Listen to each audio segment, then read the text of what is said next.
اما بعد فاعوذ باللہ من الشیطان الرجیم بسم اللہ الرحمن الرحیم یا ایہا الذین آمنوا اتقوا اللہ وکونوا مع الصادقین سبحان ربک رب العزة عما یصفون وسلام علی المرسلین والحمد للہ رب العالمین اللهم صل على سيدنا محمد وعلى آل سيدنا محمد وبارك وسلم اللهم صل على سيدنا محمد وعلى آل سيدنا محمد وبارك وسلم۔ والد ماجد حضرت مرشد عالم رحمۃ اللہ فرمایا کرتے تھے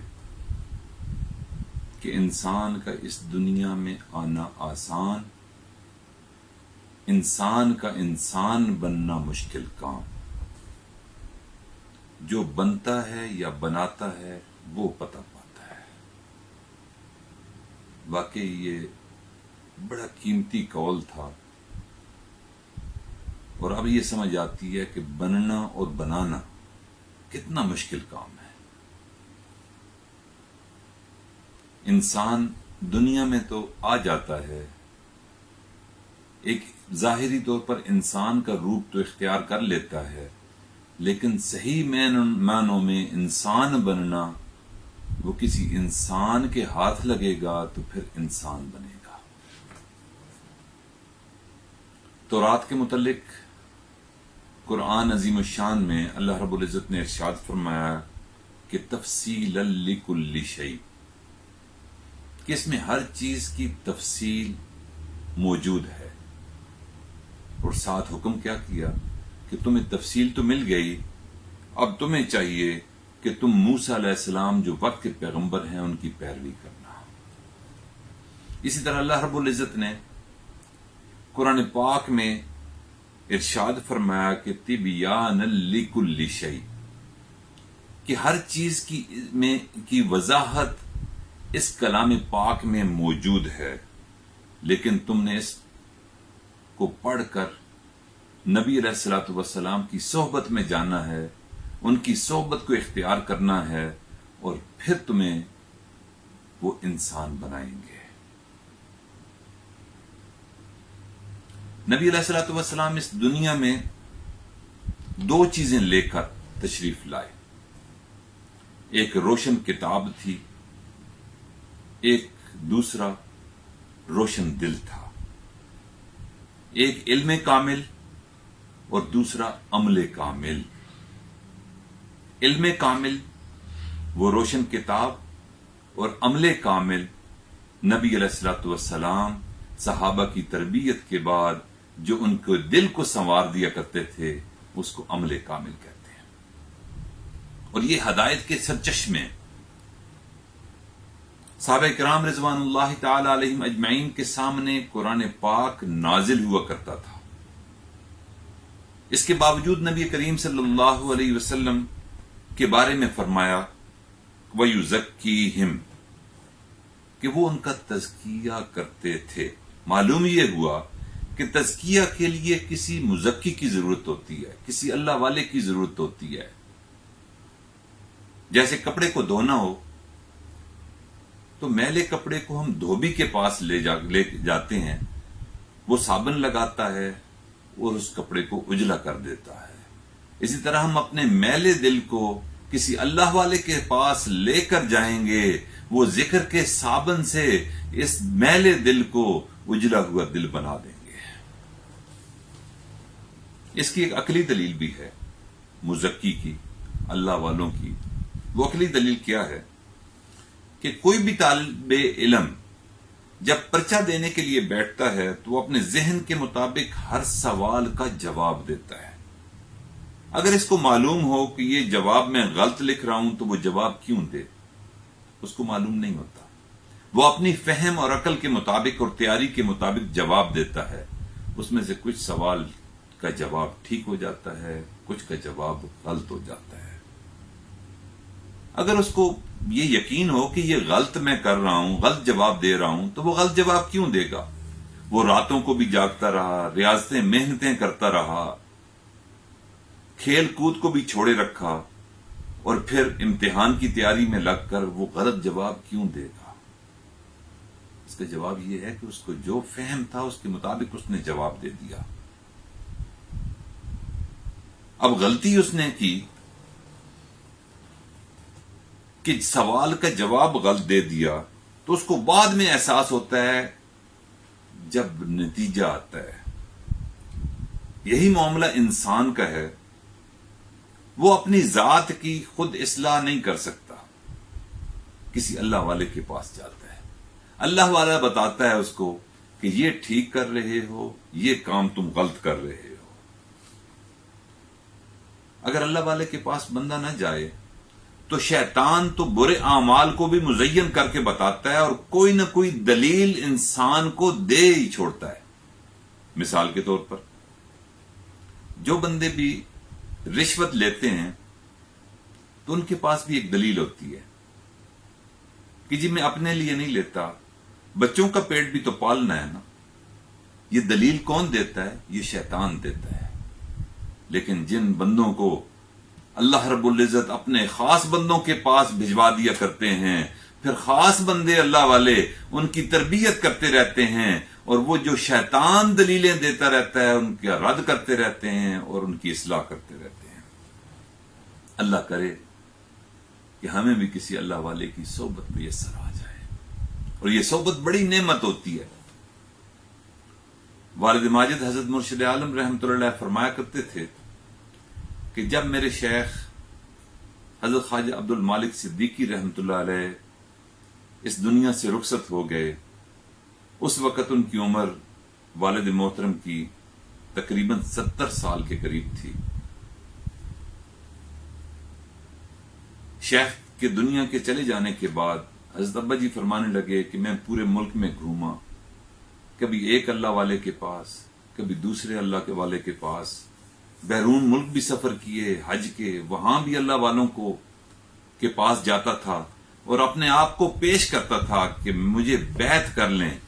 70 سال کی عمر میں کم از کم جس 70 سال میں 55 سال اپنے دو مشائخ حضرت خواجہ فضل علی قریشی رحمۃ اللہ علیہ اور حضرت خواجہ عبد المالک صدیقی رحمۃ اللہ کی صحبت میں رہنے کے باوجود شیخ کے دنیا سے چلے جانے کے بعد پھر کسی اور شیخ کو اپنے آپ کو پیش کر رہے ہیں. فرماتے ہیں کہ میں جس شیخ کے پاس بھی جاتا وہ مجھے کہتا کہ میں آپ کو بیعت نہیں کرتا، میں آپ کو بیعت نہیں کرتا، آپ اللہ والے ہیں، آپ کی اصلاح ہو چکی، آپ لوگوں کی اصلاح کریں، لوگوں کو دین کی طرف بلائیں، اعمال کی طرف بلائیں، لوگوں کا تزکیہ کریں. کہتے ہیں پھر مجھے احساس ہوا اور میں دھاڑے مار کر رونے لگ پڑا کہ غلام حبیب جتنا تیرا نقصان ہوا ہے اتنا دنیا میں کسی کا نقصان نہیں ہوگا. کہ اب تو کسی کو اپنا بڑا نہیں کہہ سکتا، کسی کو اپنا شیخ نہیں کہہ سکتا، تیرا شیخ اس دنیا سے چلا گیا، تیرا بڑا ہی نقصان ہو گیا. اللہ کرے ہمیں بھی اس نقصان کا اندازہ ہو، احساس ہو، ہمیں شعور ہو کہ ہم بھی کسی اللہ والے کی صحبت میں جائیں گے تو اس نقصان سے بچ جائیں گے. حضرت قاری فتح محمد صاحب پانے پتی رحمت اللہ علیہ بڑے اللہ والے تھے. حضرت ابا جی رحمت اللہ علیہ ایک مرتبہ حج پر تشریف لے گئے. فرماتے ہیں کہ میں حضرت قاری فتح محمد صاحب رحمت اللہ علیہ کی خدمت میں حاضر ہوا کہ کچھ دیر ان کے پاس بیٹھوں گا، ان کی صحبت اختیار کروں گا، ان کی خدمت کروں گا اور پھر آ جاؤں گا. کہتے ہیں جب میں گیا ان کی خدمت میں مکہ مکرمہ میں تو وہ چارپائی پر لیٹے ہوئے تھے اور کچھ شاگرد ان کے پاؤں دبا رہے تھے اور آنکھیں حضرت کی بند تھی، دل کی آنکھ تو کھلی تھی.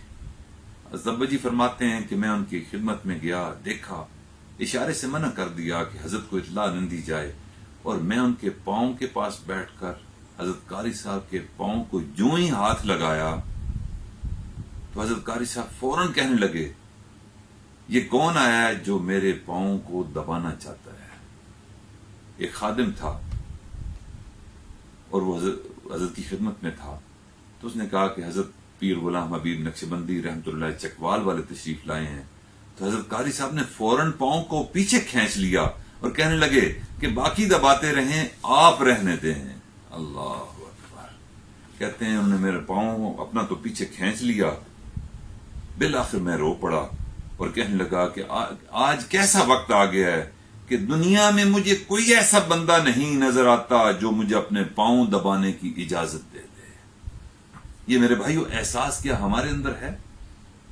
کیا ہمارے دل کرتا ہے کہ ہم کسی اللہ والے کے پاس جائیں، اس کی صحبت اختیار کریں، اس کے سامنے جا کر اپنے آپ کو پیش کریں اصلاح کے لیے، کہ وہ ہمارے اعمال کا جائزہ لے اور ہمارے اعمال کی اصلاح کرے، برے اعمال سے ہمیں چھٹکارا دلائے؟ نہیں، ہمیں یہ دل نہیں کرتا۔ یہ مقام افسوس ہے۔ اللہ سے دعا ہے کہ اللہ تعالی ہم سب کو بھی اللہ والوں کی صحبت اختیار کرنے کی توفیق عطا فرمائے۔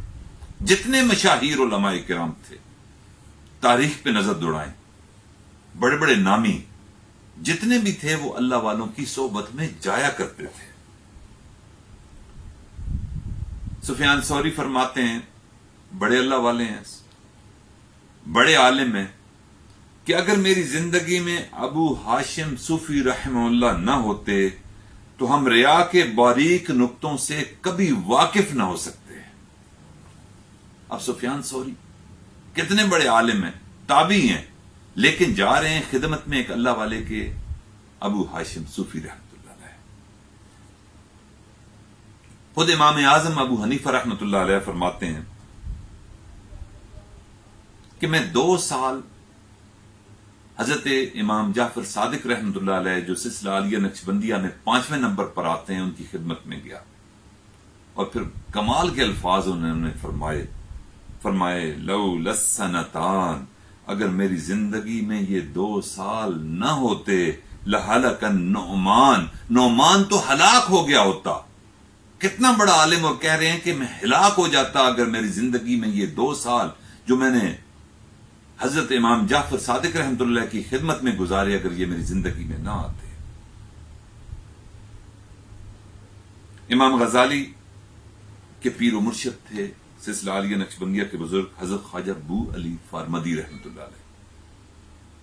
امام غزالی خود اپنی کتاب میں لکھتے ہیں کہ میں نے حضرت ابو علی فارمدی رحمۃ اللہ کی خدمت میں پہنچ کر علمی کمالات اور کسب فیض بھی کیا اور طریقہ نقشبندیہ کے کمالات بھی حاصل کیے۔ اسی طرح حضرت امام احمد بن حنبل رحمہ اللہ حضرت بشر حافی رحمۃ اللہ کی صحبت میں جایا کرتے تھے۔ تو ان سے کسی نے کہا کہ حضرت آپ تو بہت بڑے عالم ہیں، تو آپ ایک خرقہ پوش آدمی کے پاس کیوں جاتے ہیں؟ تو انہوں نے بڑے ہی خوبصورت الفاظ میں اس کا جواب دیا، فرمایا میں عالم کتاب اللہ ہوں اور وہ عالم باللہ ہیں، اس لیے میں ان کی خدمت میں حاضر ہوتا ہوں۔ میں نے کتابوں کا علم پڑھا اور وہ انہوں نے اللہ کی معرفت کے جام پیے۔ امام غزالی رحمۃ اللہ نے جس طرح بتایا میں نے کہ ابو علی فارمدی رحمۃ اللہ کی صحبت پائی۔ ان کا ایک واقعہ میں عرض کرتا ہوں آپ کے سامنے کہ انہوں نے ایک مدرسے میں تعلیم پائی جس مدرسے کی بنیاد اس وقت کے بادشاہ نظام الملک طوسی نے رکھی، اور وہ بڑے اللہ والے اور دین کا درد رکھنے والے بادشاہ تھے، اور ان کے بنانے کا مقصد مدرسے کا بھی یہی تھا کہ تاکہ لوگ اللہ کو پہچانیں، اعمال کی طرف راغب ہوں اور دنیا کے طالب نہ بنے، اللہ کے طالب بنے۔ کچھ عرصے کے بعد بادشاہ سلامت کو ان کے وزیر نے آ کر اطلاع دی کہ حضرت آپ نے تو مدرسہ بڑا درد سے بنایا تھا کہ لوگ آئیں اور اپنے رب کو راضی کرنے کے طریقے معلوم کریں، لیکن میں دیکھ رہا ہوں کہ وہاں اللہ کے طالب کوئی نہیں، دنیا کے طالب سارے پیدا ہو رہے ہیں۔ بادشاہ سلامت کو دھچکا لگا، نظام الملک طوسی اٹھا، بھیس بدلا اور بھیس بدل کر اپنے ہی قائم کردہ مدرسے کی انسپیکشن کے لیے نکل گیا۔ اب کیا دیکھتا ہے کہ طلباء پڑھ رہے ہیں، کوئی ایک کونے میں، کوئی دوسرے کونے میں، کوئی تکرار کر رہا ہے، تو وہ باری باری ان کے پاس گئے. ایک طالب علم سے پوچھا کہ تم علم کیوں پڑھ رہے ہو؟ کہنے لگا کہ میں علم اس لیے پڑھ رہا ہوں کہ میرے والد فلاں جگہ پر مفتی ہیں، میں بھی مفتی بنوں گا، لوگوں میں میری عزت ہوگی. اللہ اکبر. دوسرے طالب علم کے پاس گئے کہ آپ علم کیوں پڑھ رہے ہیں؟ تو اس نے بھی جواب دیا کہ میں اس علم کو اس لیے حاصل کر رہا ہوں کہ میں فقہ کو پڑھوں گا، میرے والد بھی بادشاہ سلامت کی بنائی ہوئی عدالت کے قاضی ہیں، میں بھی بڑا ہو کر قاضی بنوں گا. تیسرے سے پوچھا کہ تم علم کیوں پڑھ رہے ہو؟ تو اس نے جواب دیا کہ میں علم اس لیے پڑھ رہا ہوں کہ بادشاہ دین دوست ہیں، علم دوست ہیں اور علم والوں کی عزت کرتے ہیں، میں بھی ان کا بڑا ہو کر مصاحب بن جاؤں گا اور میری عزت بھی ہوگی. بادشاہ کو یہ باتیں سنی جب سب طلباء کی تو افسوس ہوا کہ واقعی وزیر نے سچ کہا کہ یہ سارے دنیا کے طالب اور دنیا کے مناصب پر فائز ہونے کے لیے اور دنیا کی عزتیں، جھوٹی عزتیں لینے کے لیے پڑھ رہے ہیں. اور افسوس کرتا ہوا باہر نکل رہا تھا اور سوچ رہا تھا کہ میں اب یہ جا کر مدرسہ بند کر دوں گا. ایسے مدرسے تو طول و عرض ملک کے، سلطنت کے طول و عرض میں بہت سے ہیں، میں نے تو یہ اس لیے بنایا تھا تاکہ اللہ کے طالب جو ہے وہ بنے لوگ. مدرسے سے باہر نکلنے لگا تو باہر والے دروازے سے تھوڑا پہلے ایک بچہ پڑھ رہا تھا. بادشاہ رک گیا کہ چلتے چلتے اس سے ذرا پوچھ لیتے ہیں. تو اس بچے سے سوال کیا اور جا کر پہنچے اور کہا السلام علیکم. بچے نے جواب دیا وعلیکم السلام، اور ان کی طرف دیکھا ہی نہیں اور کتاب پڑھتا رہا. بادشاہ نے اس سے کہا کہ میں نے آپ کیا بات ہے، آپ میری طرف دیکھ نہیں رہے، آپ مجھ سے کوئی بات ہی نہیں کرتے. طالب علم نے کہا جی میں یہاں آپ سے باتیں کرنے کے لیے نہیں آیا بلکہ میں یہاں علم حاصل کرنے کے لیے آیا ہوں. بادشاہ نے پوچھا کہ تم علم کیوں حاصل کر رہے ہو؟ اس بچے نے جواب دیا میں علم کو اس لیے حاصل کر رہا ہوں کہ تاکہ میں اپنے رب کو راضی کر لوں. مجھے نہیں پتا کہ میں اپنے رب کو کیسے راضی کر سکتا ہوں. یہ باتیں راضی کرنے والی یہ کتاب و سنت میں ہیں، ان کتابوں میں لکھی ہوئی ہیں. میں ان کتابوں کو پڑھوں گا اور ان باتوں کو سمجھ کر ان پر عمل کروں گا، میرا رب مجھ سے راضی ہو جائے گا. جب یہ بچہ بڑا ہوا تو اپنے وقت کا امام غزالی بنا. میرے بھائیوں، یہ وہ جذبہ تھا، یہ وہ اخلاص تھا کہ جس کی وجہ سے ایسے ایسے رجال مدارس سے پیدا ہوتے تھے. آج ہم بھی اپنے آپ پر اپنا احتساب کریں کہ ہم علم کس لیے پڑھ رہے ہیں. اگر علم رضائے الہی کے حصول کے لیے پڑھ رہے ہیں، اللہ کو خوش کرنے کے لیے پڑھ رہے ہیں اور اللہ کو خوش کرنے کے طریقہ معلوم کرنے کے لیے پڑھ رہے ہیں تو یہ علم دنیا اور آخرت کی عزتوں کا ذریعہ بنے گا. اگر اس کو راضی کرنے کے لیے نہیں پڑھ رہے تو دنیا میں جھوٹی عزت تو شاید مل جائے لیکن آخرت کی رسوائی ہمارا مقدر ہوگی. امام غزالی، امام زین العابدین رحمت اللہ علیہ نے اپنے بیٹے امام باقر رحم اللہ کو نصیحت فرمائی کہ بیٹا 4 آدمیوں کے پاس نہ بیٹھنا، راستہ چلتے ہوئے بھی اگر تھوڑی دیر کے لیے بھی بیٹھنا پڑے تو ان کی صحبت نہ اختیار کرنا. امام باقر رحمۃ اللہ فرماتے ہیں کہ میں بڑا حیران ہوا کہ وہ اتنے خطرناک ہیں. پوچھا کہ ابا وہ کون سے آدمی ہیں؟ فرمایا ایک بخیل آدمی کی صحبت میں نہ بیٹھنا، اس سے کبھی دوستی نہ کرنا، اس لیے کہ وہ تجھے ایسے وقت میں دھوکہ دے گا جب تجھے اس کی بہت ضرورت ہوگی. پھر دوسرا فرمایا کہ جھوٹا آدمی، اس کی صحبت نے اختیار کرنا. فرمایا کہ وہ دور کو قریب ظاہر کر دے گا اور قریب کو دور ظاہر کر دے گا اور تمہارا نقصان کر دے گا. اور تیسرا فرمایا کہ فاسق آدمی کیونکہ وہ تجھے ایک لقمہ یا ایک لقمے سے بھی کم قیمت میں فروخت کر دے گا. میں نے عرض کی کہ حضرت ابا جی فرمائیے کہ ایک لقمہ کے عوض بیچنا تو سمجھ میں آتا ہے, ایک لقمے سے کم میں بیچنے کا کیا مطلب ہے؟ فرمایا کہ وہ تمہیں ایک لقمے کی امید پر بیچ دے گا. اور چوتھا فرمایا قطع رحمی کرنے والا. ایسے بندوں کی صحبت میں نہ بیٹھنا, کیونکہ قرآن پاک میں اس پر جگہ جگہ لعنت کی گئی ہے. اس لیے میرے بھائیوں, یہ صحبت کے اثرات ہیں. ہم اگر اولیاء اللہ کی صحبت میں بیٹھیں گے تو پھر ہماری اصلاح ہوگی, ہمارے اعمال سنوریں گے اور ہمیں اللہ رب العزت کی رضا نصیب ہوگی. شیخ الحدیث حضرت مولانا زکریا رحمۃ اللہ فرماتے تھے کہ میرے والد مولانا یحییٰ رحمۃ اللہ نے فرمایا کہ طالب علم کتنا ہی کن ذہن کیوں نہ ہو, اگر اسے دوستی لگانے کی مرض ہے تو وہ کبھی نہ کبھی منزل پر پہنچ جائے گا. دوستی لگانے کا مرض اگر نہیں ہے تو کبھی نہ کبھی منزل پر پہنچ جائے گا. اور کوئی طالب علم کتنا ہی ذہین کیوں نہ ہو, اگر اسے دوستی لگانے کا مرض ہے تو وہ کبھی بھی منزل تک نہیں پہنچ سکے گا. اس لیے انسان سوچے کہ وہ کن لوگوں کے ساتھ دوستی لگا رہا ہے, کیسے لوگوں کے ساتھ صحبت اختیار کر رہا ہے. اور حدیث مبارکہ میں آتا ہے اچھے اور برے صحبت کی مثال نبی علیہ الصلوۃ والسلام نے ارشاد فرمائی. فرمایا کہ برے دوست کی مثال لوہار کی بٹھی کی مانند ہے. اگر آپ کی دوستی لوہار کے ساتھ ہوگی تو آپ جا کر دیکھیں گے کہ آپ کو کوئلوں کی سیاہی ملے گی. اگر اور زیادہ قریب جائیں گے تو دھواں بھی ملے گا, اور اگر اور زیادہ قریب ہو کر بیٹھیں گے تو آگ سے آپ کے کپڑے بھی جلیں گے. اور نیک دوست کی مثال عطر فروش کی مانند ہے.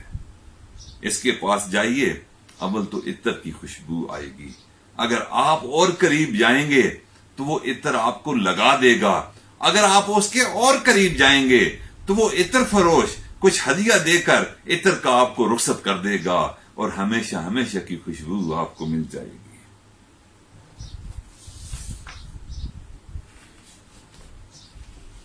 ناجنس کی صحبت سے ہمارے مشائخ نے منع فرمایا ہے. ناجنس کس کو کہتے ہیں؟ کہ جس کا مقصد آپ کے ساتھ نہ ملتا ہو, غرض نہ ملتی ہو, اس کا مطمع نظر کچھ اور ہو, آپ کا مطمع نظر اور ہو, یعنی آپ کا ہم مشرب نہ ہو. ایک بندہ دنیا کا طالب ہے تو وہ دنیا کی باتیں کرے گا. ایک بندہ اللہ کا طالب ہے, آپ اس کی صحبت میں بیٹھیں گے تو آپ کو اللہ ہی ملے گا. حضرت ابا جی رحمۃ اللہ علیہ فرمایا کرتے تھے کہ بچوں, اگر آپ کو سبزی کی ضرورت ہے تو سبزی فروش کے پاس جاؤ, اگر تمہیں برف کی ضرورت ہے تو برف فروش کے پاس جاؤ, اگر تمہیں اللہ کی ضرورت ہے تو اللہ والے کے پاس جاؤ گے, تمہیں اللہ مل جایا کرے گا. اس لیے میرے بھائیوں, برا دوست تو سانپ کی مانند ہوتا ہے جو آدمی کو ڈس لیا کرتا ہے. سانپ نے ڈسا تو بندے کی جسمانی موت واقع ہو گئی, اور اگر برے دوست نے ڈسا تو انسان روحانی موت مر گیا. ایک عمومی جواب ہوتا ہے ساتھیوں کا کہ جی ہم گناہ تو نہیں کرتے لیکن فاسق لوگ دوست ہیں, ہم ان کی صحبت میں جا کر بیٹھتے ہیں تو ہم ان کا اثر نہیں لیتے. ہم نماز تو پڑھ رہے ہیں, ہم ان کا اثر نہیں لیتے, ان کی باتوں پر عمل نہیں کرتے, ہم ذکر بھی کر لیتے ہیں. یہ ایک لاجک بیان کرتے ہیں کہ ہم برے نہیں ہیں, ہمارے دوست برے ہیں. یہ 100% غلط بات ہے, کیونکہ آدمی پر تو جانوروں کی صحبت کے اثرات ہوتے ہیں, انسان تو انسان ہے. علماء کرام نے لکھا ہے کہ جو آدمی گھوڑوں کی سواری کرنے والا ہو, اس کے اندر از خود شجاعت اور جواں مردی پیدا ہو جاتی ہے. اللہ نے گھوڑے کو طاقتور بنایا ہے اور اس کے دل کے اندر بہادری ہوتی ہے. اب جو بندے اونٹ کی سواری کرتے ہیں, باربرداری کا کام کرتے ہیں, کیونکہ اونٹ کے اندر ہٹ درمی ہوتی ہے تو جو بندہ بھی اونٹ کو لے کر چلنے والا ہو اس کے اندر بھی ہٹدرمی آ جاتی ہے. اسی طرح یہ جو چروائے ہوتے ہیں یہ بکریاں چراتے ہیں. بکریوں کے اندر عاجزی اور انکساری ہوتی ہے.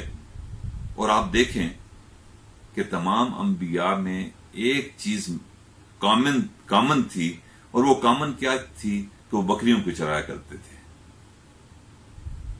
اس وجہ سے جس طرح بکریوں کے اندر عاجزی اور انکساری ہوتی ہے، جو چرواہ ہوگا اس کے اندر بھی عاجزی اور انکساری اللہ تعالیٰ پیدا فرما دیتے ہیں. تو تباہی کے اثرات آتے ہیں کہ جس طرح کے بندے کے ساتھ آپ صحبت اختیار کر رہے ہیں اس کے اثرات آپ کے اندر ضرور آئیں گے. حضرت ابا جی حضرت مرشد عالم رحمۃ اللہ فرمایا کرتے تھے کہ دیکھو حدیث پاک میں آتا ہے کہ العین حق، کہ نظر برحق ہے، اور یہ شریعت سے ثابت ہے کہ جس نظر کے اندر پھر فرمایا کہ جس نظر کے اندر بغض ہو، کینہ ہو، عداوت ہو، دشمنی ہے، اگر وہ نظر انسان کے اوپر اثر کر دیتی ہے تو شیخ کی وہ نظر جس میں شفقت ہو، جس کے اندر رحمت ہو، جس کے اندر محبت ہو، عنایت ہو، اخلاص ہو، وہ اخلاص والی نظر انسان پر کیسے اثر نہیں کرے گی.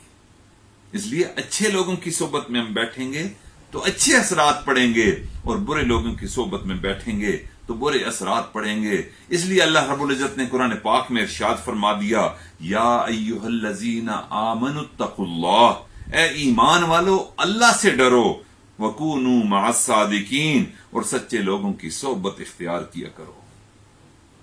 اس لیے ہر سالک کا ایک بنیادی فرض ہے کہ وہ اپنے آپ کو اللہ والوں کے حوالے کر دے.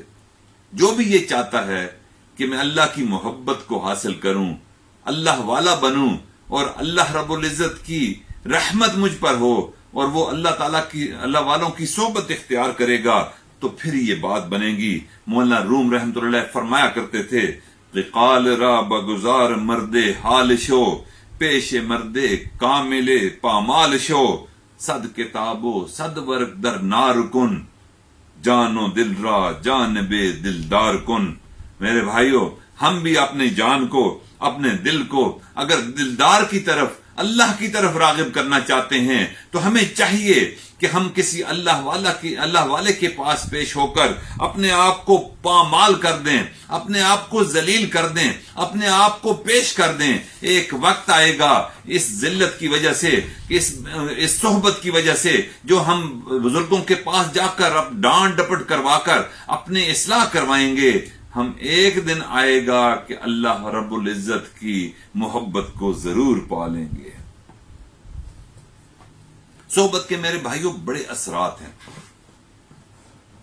اور یہ جو صحابہ کرام رضوان اللہ تعالی علیہم اجمعین کو پوری امت سے ممتاز مقام ملا، یہ ان کی کوئی ریاضت یا محنت یا علمی کمال کی وجہ سے نہیں ملا، بلکہ ان کو یہ مقام نبی کریم صلی اللہ علیہ وسلم کی مبارک صحبت کی وجہ سے ملا. چنانچہ وہ صحابی جس نے ایمان کی حالت میں نبی کریم صلی اللہ علیہ وسلم کے چہرے انور کی طرف دیکھا، اور چند ہی لمحوں کے بعد اس کو موت آ گئی، اس کو ایسا درجہ نصیب ہو گیا کہ اگر ساری دنیا کے بڑے بڑے اولیاء، غوث، ابدال، کتب، وہ سارے کے سارے ایک طرف ہو جائیں پھر بھی اس صحابی کی صحابیت کے درجے کو نہیں پہنچ سکتے. امام شافعی رحمۃ اللہ سے کسی نے پوچھا کہ حضرت امیر معاویہ اور حضرت عمر بن عبد العزیز رحمۃ اللہ علیہ میں سے افضل کون ہے؟ عمر بن عبد العزیز رحمۃ اللہ علیہ بعد کے دور کے ہیں اور خلیفہ عادل تھے، جبکہ سیدنا امیر معاویہ رضی اللہ تعالی عنہ پہلے دور کے ہیں، اور ان کے زمانے میں بہت لڑائیاں ہوئیں، بد امنی بھی تھی، جنگوں کا دور تھا، اور عمر بن عبد العزیز رحمۃ اللہ علیہ کا دور امن کا دور تھا. اب جب بندے نے یہ سوال کیا، امام شافعی نے ایسا جواب دیا کہ وہ سونے کی روشنائی سے لکھنے کے قابل ہے. انہوں نے فرمایا جب سیدنا امیر معاویہ رضی اللہ تعالی عنہ نے نبی کریم صلی اللہ علیہ وسلم کی معیت میں جہاد کے لیے ہمراہ ہوئے اور ان کے گھوڑے کے نتنوں میں جو گرد اور مٹی جا پڑی، عمر بن عبدالعزیز سے اس مٹی کا رتبہ بھی بڑھ کر ہے۔ میرے بھائیو، یہ مقام صحابہ کو نبی کریم صلی اللہ علیہ وسلم کی صحبت کی وجہ سے ملا۔ اللہ کرے کہ ہم بھی کسی کی صحبت میں جائیں اور ہمیں بھی کوئی ڈانٹنے والا ہو۔ آج کل الٹا دور آ گیا ہے، پیر جو ہیں وہ مرید بن کر رہتے ہیں اور مرید پیر بن کر رہتے ہیں، اور پیر مریدوں کی رضا حاصل کرنے کے لیے ان کی خدمت میں لگے رہتے ہیں۔ وجہ کہ پیر کی نظر مرید کی جیب پر ہوتی ہے۔ ایسے دنیا دار پیر، حضرت ابا جی فرمایا کرتے تھے کہ پیر نہیں، یہ پیڑ ہوتے ہیں، یعنی درد ہوتے ہیں۔ اللہ کرے کہ ہمیں بھی اچھوں کی صحبت ملے، نقلی پیروں سے بھی اللہ ہمیں بچائے۔ حضرت اقدس تھانوی رحمۃ اللہ علیہ نے ایک نقلی پیر اور ایک طالب صادق کی، جو اس کا مرید تھا، اس کی حقائق اور اس کا ایک واقعہ حضرت اقدس تھانوی رحمۃ اللہ نے فرمایا کہ مرید طالب صادق تھا اور جو پیر تھا اس کے مال پر اس کی نظر تھی۔ اس آدمی جو اس مرید نے ایک خواب دیکھا اور آ کر پیر صاحب کو بیان کیا، کہنے لگا حضرت کہ میں نے خواب میں دیکھا ہے کہ آپ کے ہاتھ پر شہد لگا ہوا ہے اور میرے ہاتھ پر گندگی لگی ہوئی ہے۔ بس پیر صاحب نے سننا تھا تو کہا کہ یہ بالکل سچا خواب ہے، کیونکہ ہم دیندار لوگ ہیں، ہمارے ہاتھ پر شہد لگا ہوا ہے اور تم دنیا دار ہو اور تمہارے ہاتھ پر نجاست لگی ہوئی ہے۔ وہ کہنے لگا کہ حضرت خواب تو پورا سن لیں، پورا خواب کیا ہے؟ کہنے لگا کہ آپ نے اپنا ہاتھ میرے منہ میں دیا ہوا ہے اور میں نے اپنے نجاست والا ہاتھ آپ کے منہ میں دے رکھا ہے۔ مرید کو عقیدت کی وجہ سے شیخ سے پھر بھی فائدہ ہو رہا تھا، مگر شیخ کی نظر چونکہ مرید کی جیب پر تھی اس لیے اس کو پھر بھی نقصان ہو رہا تھا۔ آج کے دور میں کاملین کہاں نظر آتے ہیں جو استغنا کے ساتھ ہر چیز سے بالا تر ہو کر، دنیاوی مفادات سے بالا ہو کر اللہ سے واصل کرنے کے لیے محنت کر رہے ہوں۔ اللہ کرے کہ ایسے کاملین کی صحبت ہمیں بھی مل جائے۔